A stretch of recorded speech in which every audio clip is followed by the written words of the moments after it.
do it for Miami Dolphins.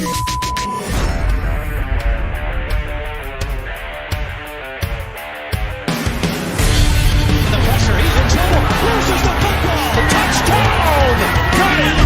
You have got to be kidding me. Jalen Waddle. It's a Dolphin touchdown. Throwing deep upfield on the near side. Man open. Touchdown! He's got a man. Touchdown! The run from Tua Tagovailoa. Touchdown! He's going deep. He's got it for a touchdown.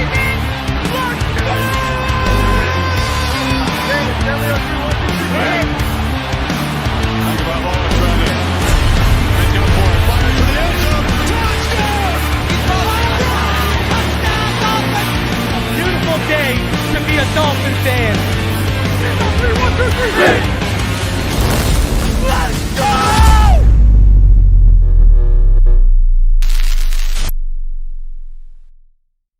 What is good, Fin Nation? What's good? It's your boy Reason, and we welcome you back for another episode of Phinside The NFL for this matinee on this Memorial Day weekend. I hope all of y'all are having a blessed weekend. I saw someone said they were watching in the rain. Terrible. I hope the sun breaks through for you. Man, what is your boy doing? He is reaping the benefits of the wife and the kids being at wedding festivities. And babe, I can't go. I got to work. So I'm here for all of y'all. And we got a lot to talk about today. Quite a bit to talk about, actually, especially since one of the main topics today is about the shape Tua Tagovailoa is in, the best shape of his life. We'll go over an article that describes it, but we'll also give you a visual aspect over the last 3 off seasons to show you. And just kind of setting us up for, what's happening on Wednesday. The homie Nick Hicks will be stopping through Tua Tagovailoa's trainer for our annual beginning of June powwow. And last year we did over 20,000 views. The year before we did about 15,000 views. So let's see what we hit this year. It should be a good, informative episode because guess what? It's on May 31st, the day before the money frees up for the Miami Dolphins, and the day before things could get real active with Dalvin Cook. Even Justin Vandenberg, he said, you see what Nick's tweet? We're going to go over that in a little bit. I got it. Don't worry, brother. I got that already.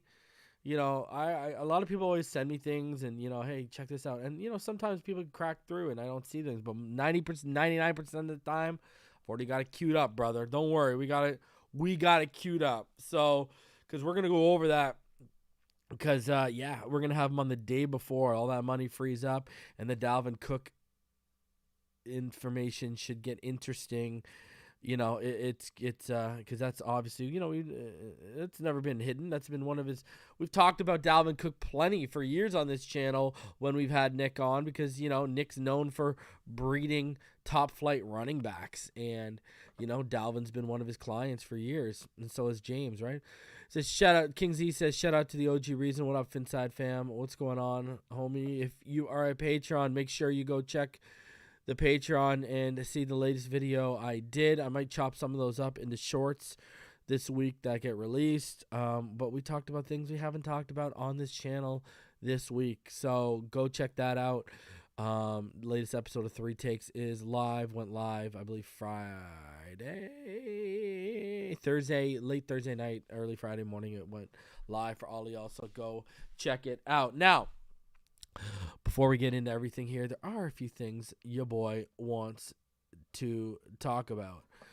First and foremost, I don't know why, but for some reason last night, I don't know why, I was perusing old Phinside The NFL videos, and I happened to watch the reaction video to that,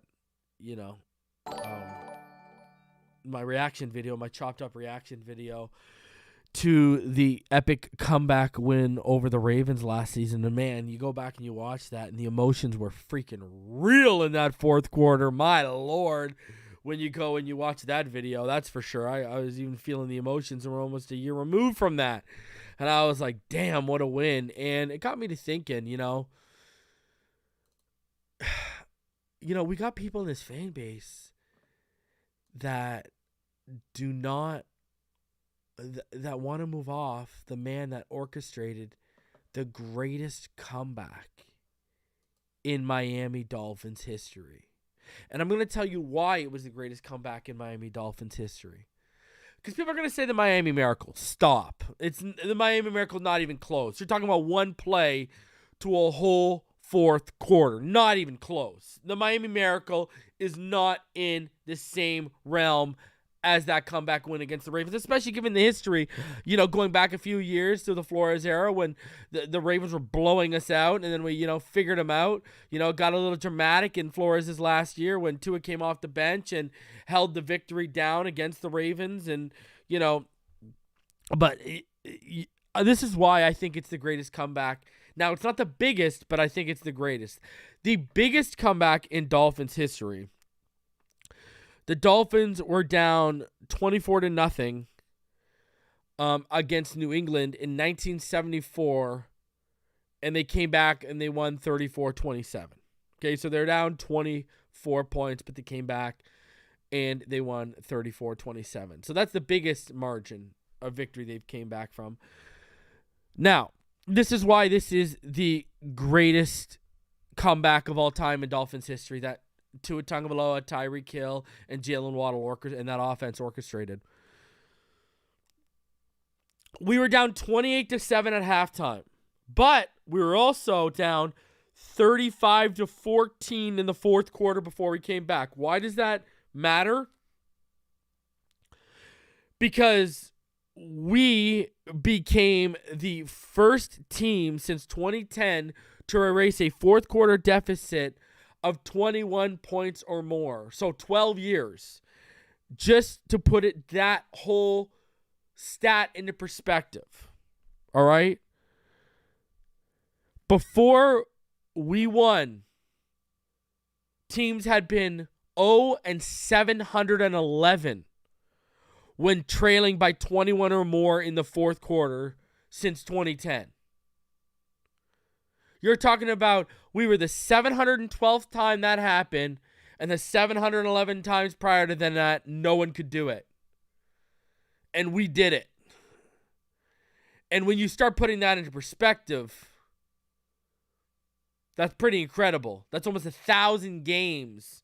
3/4 of the way to 1,000 games of no team being able to do what the 2022 Miami Dolphins did albeit it wasn't even at the Rock.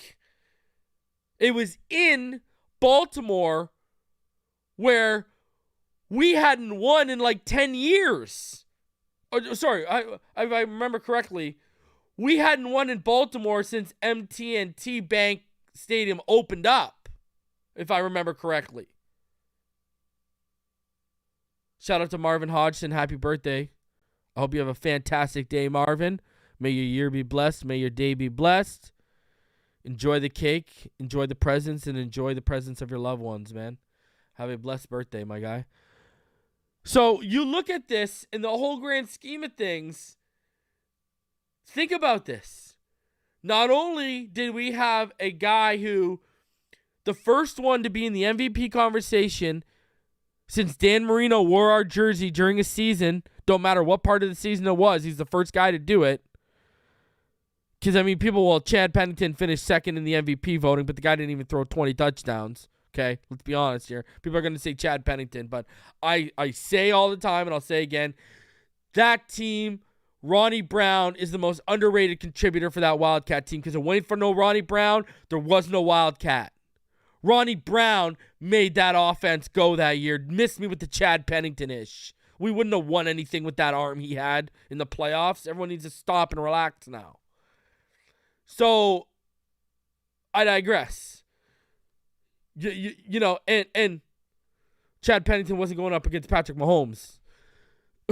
So, you look at Tua, right? For those of you who want to count Chad Pennington, let's count Chad Pennington. First guy to be in the MVP conversation over 10 years at the position. I don't count Chad Pennington, so I say Marino. If y'all want to say Pennington, knock yourselves out. Didn't even throw 20 touchdowns. He threw 19 touchdowns. Give me a break. Chad Pennington, MVP. My God. Ronnie Brown should have been MVP. So, You got a guy who's in the MVP conversation, and you got the guy who orchestrated the greatest comeback in Dolphin history. And we got people in our fan base still trying to tear this kid down at every chance they get. Listen, I get if you don't. We've said it before on this channel. The argument of availability and durability, you will not hear a peep from me. That is a valid argument. But when you talk ability, when you talk about playing the position, the quarterback position, that man checked a whole hell of a lot of boxes off last year. And I told y'all, as long as he stays healthy, he's going to check the remaining of those boxes off now that Fangio's in the building. Because historically, the defenses he struggles against are Fangio, disciple. He struggles against the Fangio defense, right? Staley, disciple. D'Amico, you look at Ryans, they were running. See, you look at, this is what's hilarious to me, you know? People want to count that 4-game stretch on Tua. It's hilarious last year. And he runs into the San Francisco 49ers. What defense was D'Amico Ryans running? The Fangio defense. All right? Then he runs into Staley the week after. What does Staley say? Right? Staley will beat him as a first game he ever played was against the Fangio defense. Remember that. When Staley was the defensive coordinator of the Rams. So what does Staley say? He looks at D'Amico Ryans. He said, I can't do what D'Amico was doing and just take away the middle of the field. I just can't do that because if you look at it, Tua had an off day, but there were throws there to be made that Tua didn't make. And if he would have made them, we would have been in that San Francisco game. Anyways, I digress. Staley ID'd that and said to himself, I can't just take away the middle of the field. And that was the first time all year, all season, they started a defense was rerouting our receivers.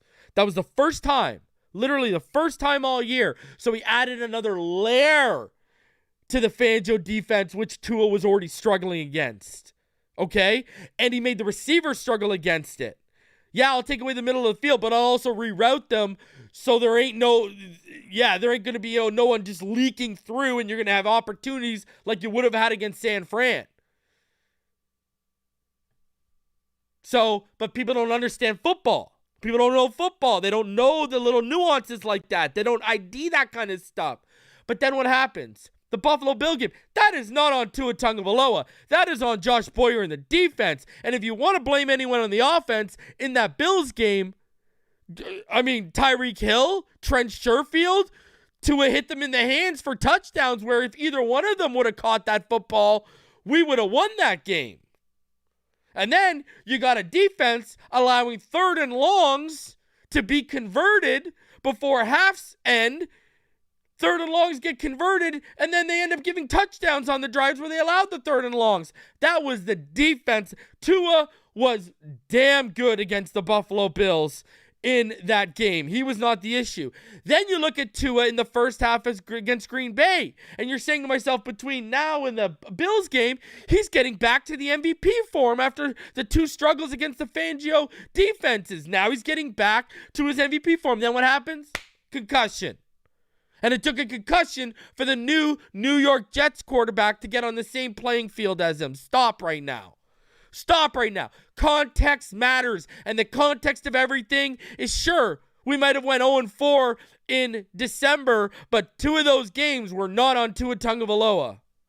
One was on an injury and the other one was on our defense, the most important one, and the toughest opponent out of all of them next to the San Francisco 49ers were the Bills. They were a Super Bowl favorite, and Tua did everything in his power to win that game, and the defense and a few receivers let us down. We should have won that game. So, but people want to move off that. Delusional. And then I want to talk about this too. DeAndre Hopkins. DeAndre Hopkins now has been released by the Arizona Cardinals. Now, there are reports coming out that DeAndre Hopkins is seeking a significant contract on the open market. You know, we know the teams he named on the I Am Athlete pod a few weeks ago, right? Was it? Yeah, it was a couple weeks ago, right? Anyways, when he went on the I Am Athlete pod, or what it was, like last week or whatever, It was a week or two ago, and he went on. He named he'd like to play for Josh Allen, Jalen Hurts, Patrick Mahomes, Lamar Jackson, and Justin Herbert were the top 5 quarterbacks he would play for. Now, I don't think the Chargers would go after him, considering Mike Williams is there, Keenan Allen is there, and they drafted Quentin Johnston out of TCU. Now, the Ravens are very interesting. The Ravens make a lot of sense. The Ravens have the 13th most cap space right now. They have about $12.38 million in cap space. So I could see that maybe. The Chiefs, I know the Chiefs had discussions of trying to acquire him, but the Chiefs don't have the money right now. The Chiefs only have $1 million right now. Literally, they have the least amount of cap space in the NFL. The Eagles are interesting because the Eagles do actually have money. They have the 12th most cap space. But then you ask yourself, they've got Devontae Smith, they've got A.J. Brown. Are they going to really add another, that's going to push Devontae Smith down the pecking order, and that's a guy who's growing substantially every year. Do you want to slow down and halt that developmental process? I mean, hey, it would if they're still in winning mode, makes sense. You know what I mean? It does make sense. Now the Bills, when you look at the money they have, again, a team that they only have $1.64 million. So they're right there with the Chiefs. The Chiefs have the least amount of cap space right now. The Bills have the second least amount. Now, I don't know what's coming off on June 1st for those teams. I haven't looked into it, but I don't imagine any of them have, because we have the 4th least amount right now, right? We have about $2.5 million of the cap space, but we got another 13 coming off the books. So that'll bump us up. That'll take us to we'll be about 10th. We'll have about the 10th most cap space in the NFL post June 1st. But, the team that, I think to watch, if you're looking at the AFC East, is the Jets. The Jets right now, they got the cap space to make a move if they want to. Right? The Jets have about $18.2 million. The Patriots have money too, but I don't think he's going to want to go to New England. Because you go look at it, Lazard can be the third guy, and it can be, him and Garrett Wilson. That's a team. I would be more worried about the Jets than I would be necessarily about the Patriots trying to get D-Hop in the AFC East. I don't think Cincy will, because of how deep their wide receiver core is right now.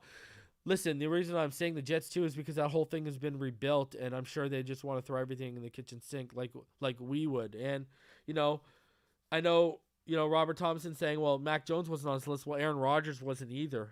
But it's New York. They got the money, and they got a decent team right now. They got a decent team. So that would kind of make sense.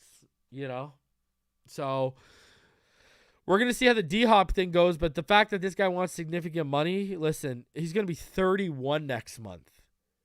D-Hop got to be playing for his legacy now, not the. Listen, you can get your bag. I ain't gonna tell a man how to get paid, how or how not to get paid. But now you're 31, brother. You win a chip, you're a first ballot. You don't win a chip, sure, you're a Hall of Famer, but what ballot? To me, if I was him, I'd be playing for legacy right now. That's me though. I'm different. And I'm sure there's other people out there that would agree with me, and they'd be playing for legacy. And I'm sure there's other people out there that would be playing for just the bag right now. But right now, I think you got to be playing for legacy. Because, you look at D-Hop too, guys. Listen, D-Hop hasn't played a full season since 2020. Meaning, he also hasn't had a 1,000-yard season since 2020. So, we're talking about a guy who was averaging about 105 to 115 catches for a 3-year period from 17 to 19. And, 1,500, 1,100, 1,400 yards in those times. And now, the game has taken its toll on him. Hasn't played a healthy season. That's what you got to ask yourself. Listen, we all think, is DeAndre Hopkins going to turn into another Julio? where we all thought Julio still had some juice left in the tank, but he really doesn't. You know what I mean? Does anyone here in the chat fear DeAndre Hopkins? If he does go to a team in the AFC East? I know about 3 or 4 years ago, you all would have said yes. Probably the majority would have said yes. But do you fear him now? It's the same thing. 3 or 4 years ago, we all probably would have feared Aaron Rodgers. We don't fear Aaron Rodgers. We know it took a concussion to level out the playing field between him and Tua in that game last year.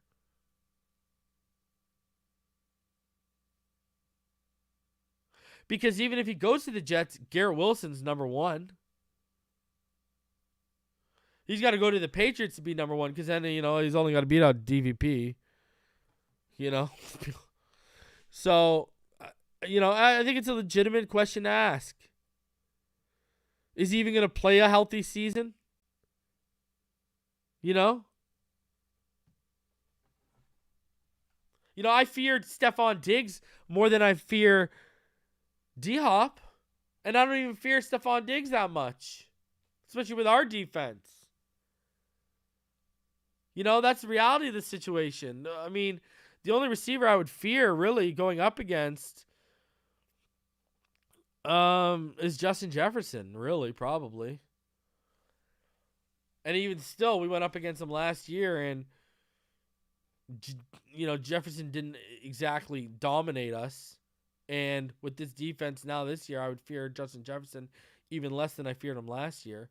So, listen, sure, I can almost guarantee you D-Hop has some game-changing plays left in the tank, some impact games left in the tank, 110%. I can agree with that. But is D-Hop the guy he was 3 or 4 years ago that's striking the fear in the hearts on 50-50 balls and, at the catch point against defenders? No, man, he's just not. Because right now you don't know whether if you're going to breathe on him, if he's going to end up injured or not. That's the reality of the situation. So, shout out to D-Hop. By the way, we got to talk about something. Last thing before we get into it. And I'm going to make it this own thing. If you guys didn't see it, let me play it. The dime from Tua Tagovailoa. And I want y'all to watch who's in coverage.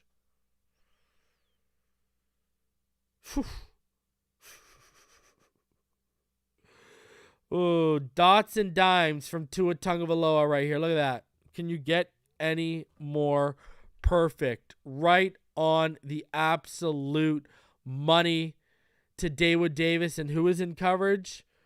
Noah Igbenogany. Noah Igbenogany was in coverage. And you see that man is tasting. If he ain't making the team, get it over with so Cam Smith can get his number. I know there's money that, it doesn't make sense financially to maybe cut him. But at this stage, come on, man. And hey, I know it was a perfect throw. I get it was in the basket. And hey, I'll even go further. If Noah had broken that up, they actually might have played that on social media anyways, because it would have been the best highlight of his career, even if it wasn't practice. Next to the interception in game, that would have been his second best highlight of his career.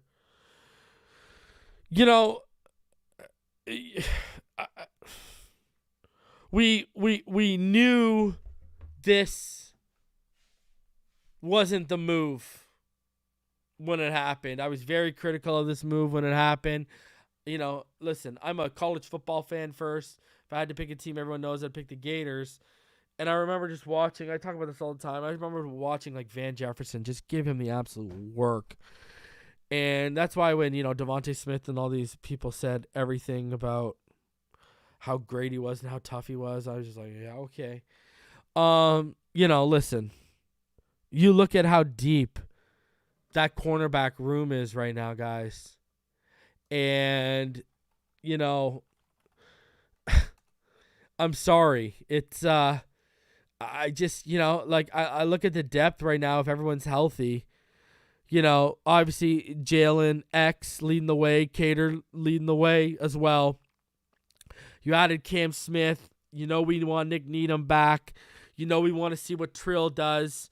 And you know Justin Bethel and Keon Crossan, they give you special teams contributions that are better than Noah. You see where I'm going with this? Noah's like battling Tino Ellis, for like cornerback 9. Cornerback 9. There's 8 guys I would put ahead of him right now. 8 guys. Easily. And 2 of them, because of special teams.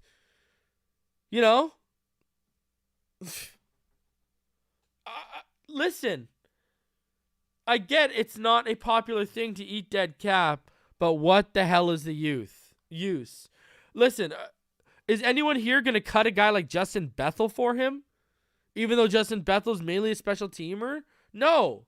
Because listen, Noah might have had an interception, and Justin Bethel might have struggled at times too when he was for injury, but Justin Bethel made more plays than Noah Igbenogany last year. And I'm not even advocating for Justin Bethel, because Justin Bethel and Keon Crossan, you don't want to see beyond special teams. You don't want to have to rely on those guys for snaps. But still, you're talking about 2 of the better gunners in the NFL. So, listen, I don't see where Noah fits in this. Were you really going to carry 9? And some might even argue they'd rather keep developing Tino Ellis than Noah Igbenogany. And again, I'm not advocating for Bethel, because you don't want to see Bethel playing a lot of corner snaps. You want to see him just contributing on special teams mainly. So I'm not advocating for Bethel to play, but I'm saying even for a guy I wouldn't advocate to play, I'd still take him over Noah Igbenogany. Got my point? So we'll see how it works out with Noah, but it ain't looking good. So let's get into Tua Tagovailoa right now. Let's start off with this article from supporter of the show. I got to call him a supporter of the show. Follows me on Twitter. Supported the big salty Tua drop when we dropped it. So shout out to Joe Shad. Jiu-Jitsu training Tua Tagovailoa appears bigger and stronger. Dolphins receiver Jalen Waddle was working out with Tua Tagovailoa this summer when the quarterback revealed he had to go. He was like, bro, I've got to go to jiu-jitsu, Waddle said this week. I was like, hey, bro, go and rock out. You got it. He's got some moves. I told him to teach me a little something. He's been working on his craft, but that just shows how much he's bought in. Tagovailoa is learning how to fall while reducing injury risk, particularly from concussions. I've seen a guy that's followed through with his words as well as any young man that I've come across in my career, Coach McDaniel said. Controlling the controllable is something that I would epitomize his offseason with. You want to talk about it going above and beyond training martial arts? Tua appears to be wearing a new helmet designed to limit the effect of head impact.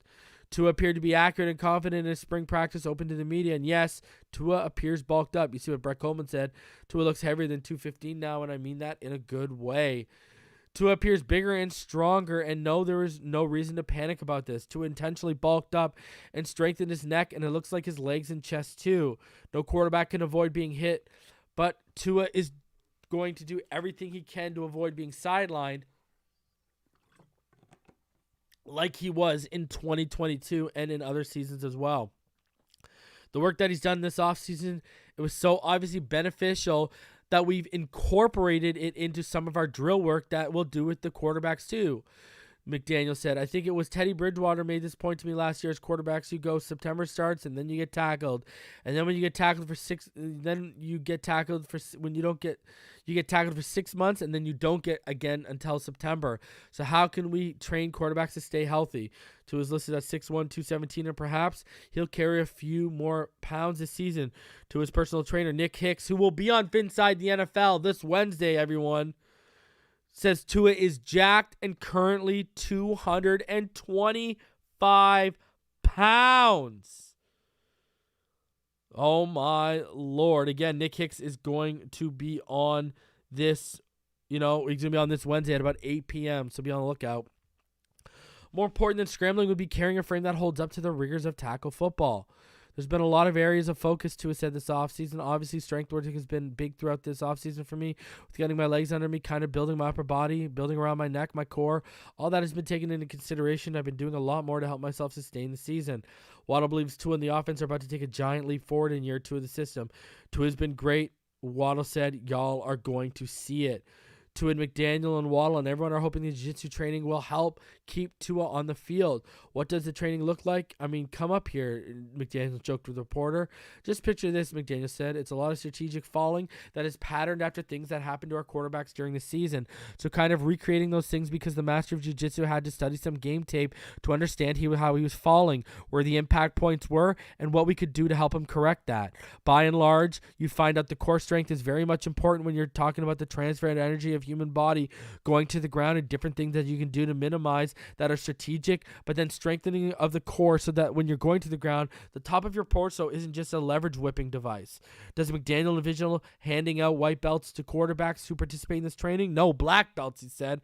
I mean, we're not dabbling in this to be novices.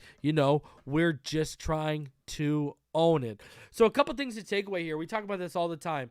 Tua Tagovailoa has one of the best work ethics you can ask for any quarterback in the NFL right now. No one works harder for him. And you see every offseason, he always grows in his work regimens in the sense of he starts working on more and more things. There's always something to get better at with Tua Tagovailoa, and he attacks it. He doesn't shy away from it. He attacks it to get better at it, and we've seen the growth every single season, and you can see why Waddle is confident in what Tua is going to do this year because of the work this man is putting in right now. It's unbelievable. And then you look at where we are at with the whole jiu-jitsu thing. People wanted to mock it. People wanted to just, ridicule it. But now it's been so effective, and our coaching staff has seen the effectiveness firsthand, that they're adapting drills based off of what he's learning to the other quarterbacks on the Dolphins, right? Tua dabbling in jiu-jitsu has led McDaniel and the staff to come up with innovative and new quarterback drills. The ripple effect of innovation, it goes back to the helmet camera. When you're being innovative, and you cannot knock a team or a player for trying to be innovative with the resources they have at hand, all with the purpose of getting better and perfecting their craft. That is what you want to see from your players. All right? Shout out to Ian Baller with the $2 donation. He said, Tua haters want to take away his fourth quarter over Baltimore. You can't. It's the greatest comeback in Dolphins history. You can't. It's impossible. 711 teams failed before him trying to accomplish what he did in that fourth quarter. You can't take it away. You can't take it away. Just to put it into a little perspective of you guys. Shout out to one of the mods here, Tilly. She did a great thing here. Look at this. This is the last 3 years, 3 off seasons of Tua. You can see the growth. Just look at the legs. Just look at the legs. So to your far right is obviously this 2022 offseason, then the 2021 offseason, and then the 2020 offseason. You can see it. Even the arms. Look at the forearms. They started to get bigger in year 2, and they continue. So you can see the growth through the 3 years into a Tagovailoa right now.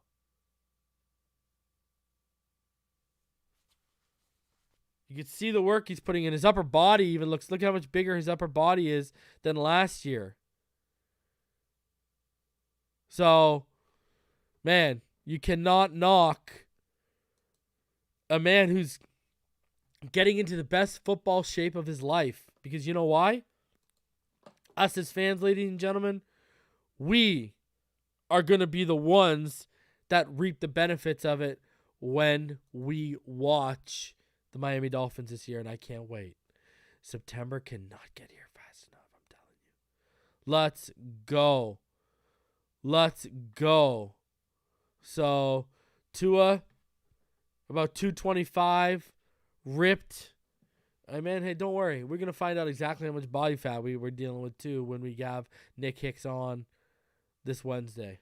Tua Tagovailoa, yep, he's ready to go. Let's go, baby.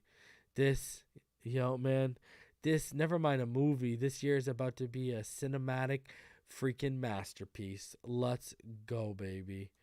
All right, continuing on. Friend of the show, he was recently on.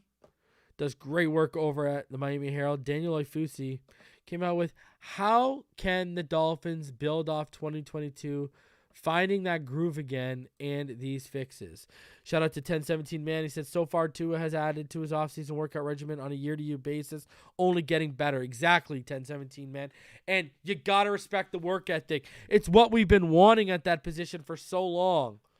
Tannehill worked a little bit at it, only when he got called out. Did he really work on it, right? By Mike Wallace in the deep ball, started trying to perfect his craft. But Tua he tries to work and turn his flaws into strength every offseason, and I love it. So, in 2022, the Dolphins produced one of the most explosive and efficient offenses the franchise has had in years under head coach Mike McDaniel, and yet after a late losing streak that also included the absence of quarterback Tua Tagovailoa, who had a second stint in the NFL's concussion protocol, there is room for improvement in 2023.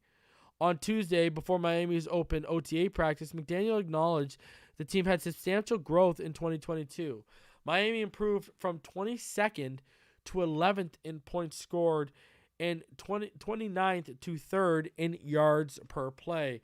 But it said it was a critical offseason for me. I didn't look at our offense and say, wow, we did all this good stuff. I saw all the stuff that we could improve upon. After spending last offseason laying the foundation for a new offense, the Dolphins enter their second year under McDaniel with an identity. The core of a unit that averaged 23.4 points per game last season is still in place. Tagovailoa returned to the field for his first team drill since Christmas Day concussion and will throw to top receivers Tyreek Hill and Jalen Waddle. Taking a step back in this offseason, I think, affords people a little more open-mindedness, McDaniel said. And all I've seen is an offense. I've seen a team that isn't satisfied with where they're at. They see 2023 is an opportunity to really move past where we were last year, and that's the way they've approached it. From route running to how we block people to everything in between, the consistency of our fundamentals and detail has been huge, and we've had, as a result, the growth that we made in Phase 1 and Phase 2 relative to last year is astronomical. So, pre-snap penalties is the first area they can grow on to find more success in 2023. Asked on Tuesday in what ways the Dolphins offense could improve, McDaniel quickly mentioned the unit's pre-snap penalties. We were the worst at that, so got a lot of ways to improve there.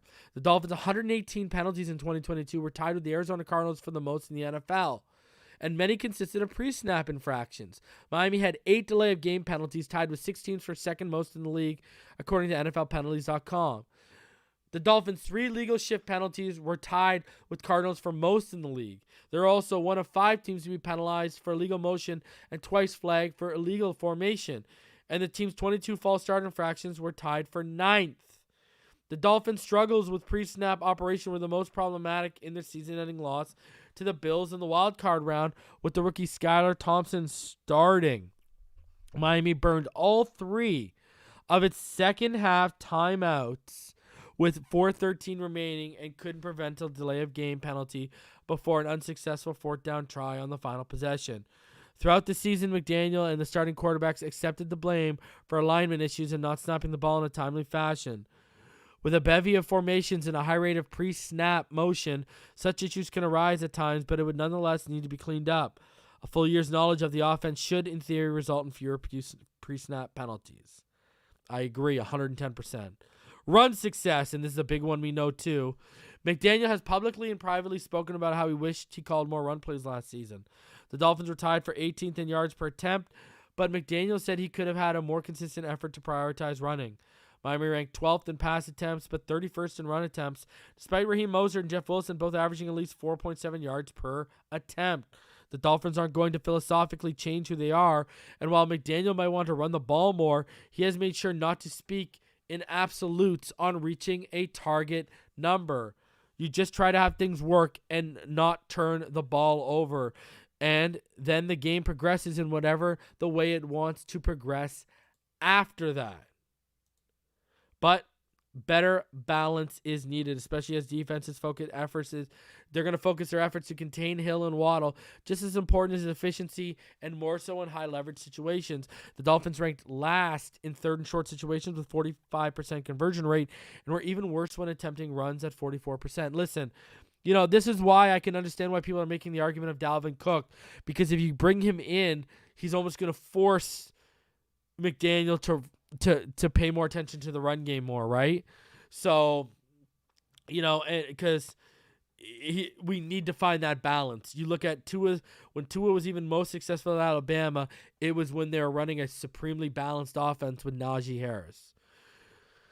Attacking all parts of the field with the downfield threat of Hill and Waddle and defenses playing high rates of zone coverage, the Dolphins thrived in the immediate part of the field, particularly between the numbers. According to Sports Info Solutions, Tagovailoa attempted 122 passes between 10 and 19 yards last season, which ranked 9th amongst quarterbacks with at least 135 total attempts. 78% of those intermediate attempts were in the middle of the field, which led the NFL. It was mainly successful until the Dolphins' 5-game losing streak in the second half of the season, especially in losses to the 49ers and the Chargers. Again, what's the tie-in? They both ran a Fangio defense. With unique game plans, both concerted efforts to prevent Hill and Waddle from getting open looks in the middle of the field, Miami should expect defenses to try to replicate those schemes in 2023, and one part of evolving the offense could be looking in lesser targeted parts of the field. If linebackers get more depth to shrink throwing windows, the short middle range of the field could be an effective counter.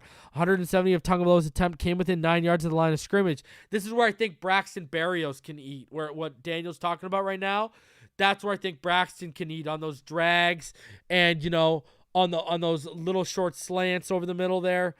So 170 of Tagovailoa's attempts came within 9 yards of the line of scrimmage, according to Sports Info Solution, and 55% of those short attempts were in the middle of the field, both of which ranked in bottom half for qualified passers. 2 offseason additions could make that a trusted area for Tagovailoa. Wide receiver Braxton Berrios' best season came in 2021, and although his 4.7-yard average depth of target ranked third lowest in the NFL for receivers and tight ends, he averaged 5.2 yards after the catch, which ranked in the top quarter of the league. And Devon Achane, the fastest running back in the 2023 draft, could factor as a receiver. During Tuesday's practice, he caught multiple short practices and team drills. Stay tuned, man. He's going to be one to watch, Waddle said after practice. Tagovailoa can stay healthy. The Dolphins should have the makings of a top 10 unit again, but even then, Miami will have to address the problems that plague the unit in 2022 and add wrinkles. I felt like we got into a groove mid-season and then fell off from it later on. So really just finding that groove again, staying consistent throughout the whole year, each week. So just getting that groove and staying consistent with it, said Waddle. So listen, I agree. I agree 110%. This is why I've said I think Braxton Berrios is going to have the best year of his career. I think you're going to have the deep and intermediate levels. That's where we're going to be challenging with Tyreek and Waddle. But who's going to be coming horizontally underneath them? It's going to be Braxton. And I think this is why I keep saying I think Braxton's going to have a career year. I really do. I think Braxton's going to have his best season. So whether that's yards per catch, reception, whatever the case may be, I think Braxton's going to eat this year. And I think he's going to lock himself as wide receiver 3. Chosen going to be 4. Izakama going to be 5. And I think they're all going to have chances to eat. The problem with Chosen and Izakama is they're basically essentially going to be the backups of Tyreek and Waddle. And what was one of the reasons Welker said Izakama didn't get a lot of reps last year? Not only because his route tree wasn't as advanced as where they wanted to be, but also because he was essentially Tyreek's backup, and Tyreek's on the field all the time. So we'll see how it works out, but I think Braxton going to be eaten. Braxton, we know how much they love Trent Sherfield. We know how much they love River Craycraft, and Braxton's like a souped-up version of those guys. So that's what I think's going to happen. That's what I think's going to honestly happen going on there. Real talk. Listen, I wanted to just bring up this one portion before I do. Shout out to Lord Duke, who said 5,000 yards can be accomplished with these weapons, King 2. I agree. I said it a couple days ago. this is a 5,000-yard receiving core. 110% I agree. 110%. If he stays healthy, 110% agree. A question I want to pose to all of you. All right? A question I want to pose to all of you. All right? Before, we do it here, check this out. So, the Sun Sentinel, one of the questions in the mailbag. Hey, David, what do you think the odds are that Devon Achane takes the wide receiver, the number one running back job in camp? Between a brief viewing period of rookie camp and one open session of organized team activities, I can certainly tell you he looks smooth and the speed is real. Getting the blazing fast rookie third-round selection immediately take over the lead back role ahead of Mostert and Wilson? I wouldn't think so off one training camp, assuming the two veterans are healthy, but it's something I could see developing over the course of the season. Mostert and Wilson have extensive experience in McDaniel's outside zone run game, and McDaniel specifically dating back to together in the time in San Francisco. That's important. Achane will take some time to get on the level of Mostert and Wilson regarding the knowledge of the run game. He has a key training camp this summer, while Mostert will likely be kept on maintenance program. Mostert should start the year as a starting running back, with Wilson complementing him with his physical running. Achane could best be served working for limited carries early on as he continues to learn. Then, if there's wear and tear to the two veterans later, Achane can start to carry a greater workload. Plus, he could stand to avoid the rookie wall if he isn't overwhelmed early in the year. I want to get your guys' thoughts on this, because I'm going to say this. If Dalvin Cook is not here, I could see Achane taking that role by midseason. I think one key thing David left out there is Achane's the best pass-catching back we have right now, and I think Devon Achane has a chance to be the best pass-catching back in the NFL. So, I don't think he's just going to get limited carries, relief carries. He's going to be used in passing situations. He can line up in the slot, can line up on the boundary. They're going to use Devon Achane a lot. I don't foresee him just coming in here and there. I really think by midway through the season, if we don't have Dalvin Cook or someone like that in-house, Achane could be your running back one. I want to get your guys' thoughts. Do you think Achane will be running back one by the end of the year if we don't get Dalvin Cook? And if so, when do you think he will be running back one by? Let me know in the comments, whether we're live right now or if you're watching this after. Go down below and leave a comment and let me know if you think he can take over running back one. 330 of you in the room right now. Please smash that like button. Subscribe if you are new. Talking about the running back situation, yesterday a report came out that Dalvin Cook may be reconsidering a pay cut in order to stay with the Minnesota Vikings per Darren Wolfson. Reason being, lack of teams needing a running back, and Cook could make more money by taking a pay cut versus testing the market. So, is there truth to that? I don't know, because Nick Hicks, who again will be on the show this Wednesday at 8 p.m., he said this: "My face when I read ridiculous tweets about a certain someone going anywhere outside of a certain somewhere." And that's a picture of Dalvin Cook up close. And we all know what Nick Hicks is implying right there, ladies and gentlemen. I keep telling y'all that I've heard he's willing to play ball financially with us. And you look at this. I mean, there you go. Nick Hicks continues to add fuel to the proverbial Dalvin Cook fire. So, interesting stuff going on there, that's for sure. One of the topics this season, an interesting thing I want to show you guys. One of the topics, this off season, and we were just talking about the run game, and we were talking about where it could go and how it could work out, and all that kind of jazz. And you look at how running games evolve in systems year by year, correct?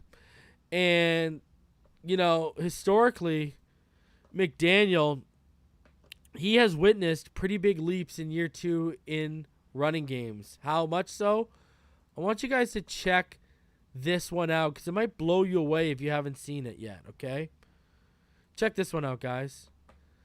Second year in the Shanahan scheme. The 49ers, they went from 32nd league rank in PFF rushing game grade to 5th overall. The Falcons went from 30th to 6th. The Dolphins were 28th. I mean, we're talking an average jump of 24 to 27 spots.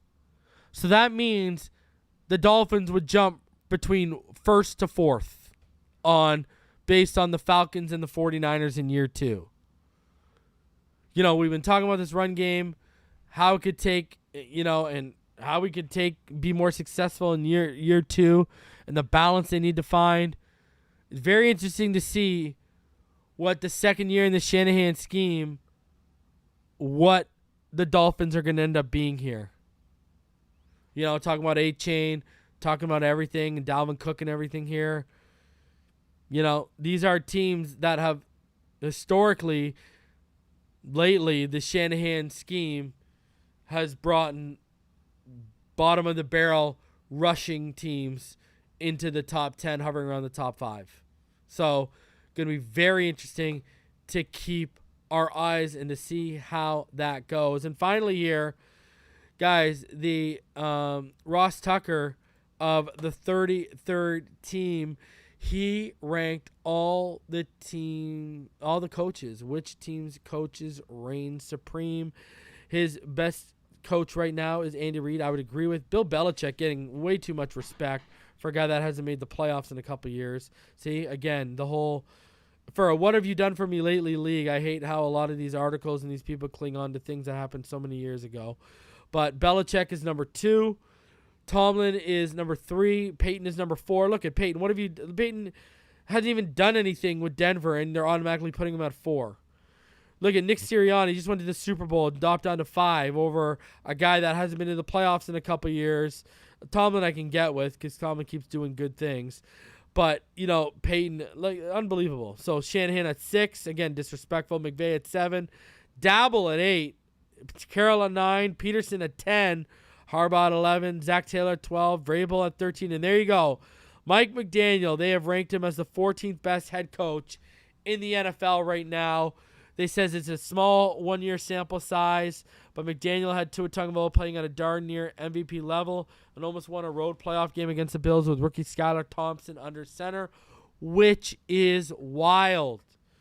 So the 33rd team going off and ranking Coach McDaniel the 14th best head coach in the NFL right now. And I want to hear where you guys would rank him.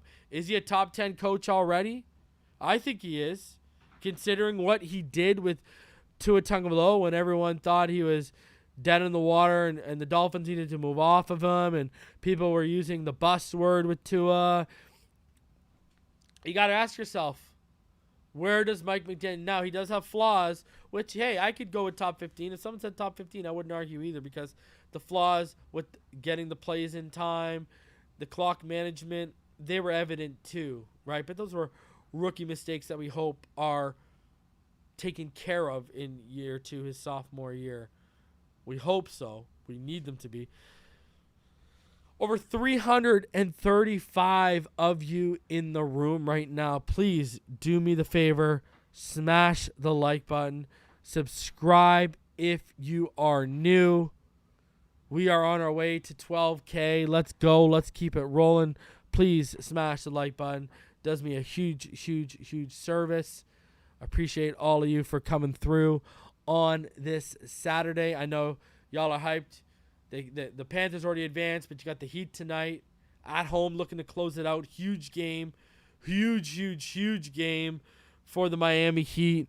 Jimmy Butler out there for all of y'all tonight. The energy is absolutely real in South Florida with South Florida sports right now, man. It is. And, I see people saying, it's fair with how they rated McDaniel. I agree. That's why I'm not arguing with it, right? Like, I think he's top 10, but I can go with top 15 is fair to me because of the flaws. If someone named those flaws as being why he's not in the top 10, I wouldn't argue with you. We saw them firsthand. We felt them firsthand as Dolphin fans. So, I'm not going to argue it. I just think, man, I think where are we going to rank him in a year or two? Where's McDaniel going to rank in a year or two? I said it before, I say it again. I think we got the brightest apple off the Shanahan tree.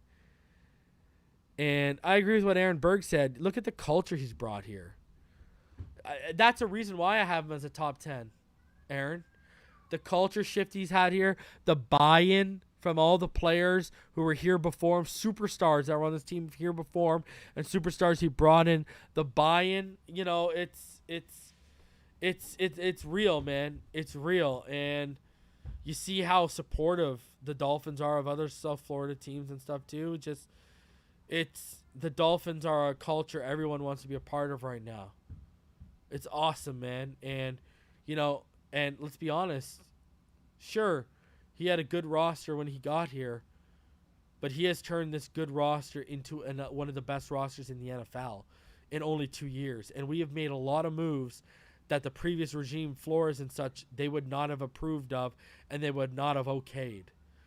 So I got to give, right? The way this roster has been turned over the last 2 off seasons, from coaching staff, the coaching staff he's put together to the personnel he's put together on the field, Mike McDaniel has worked absolute magic.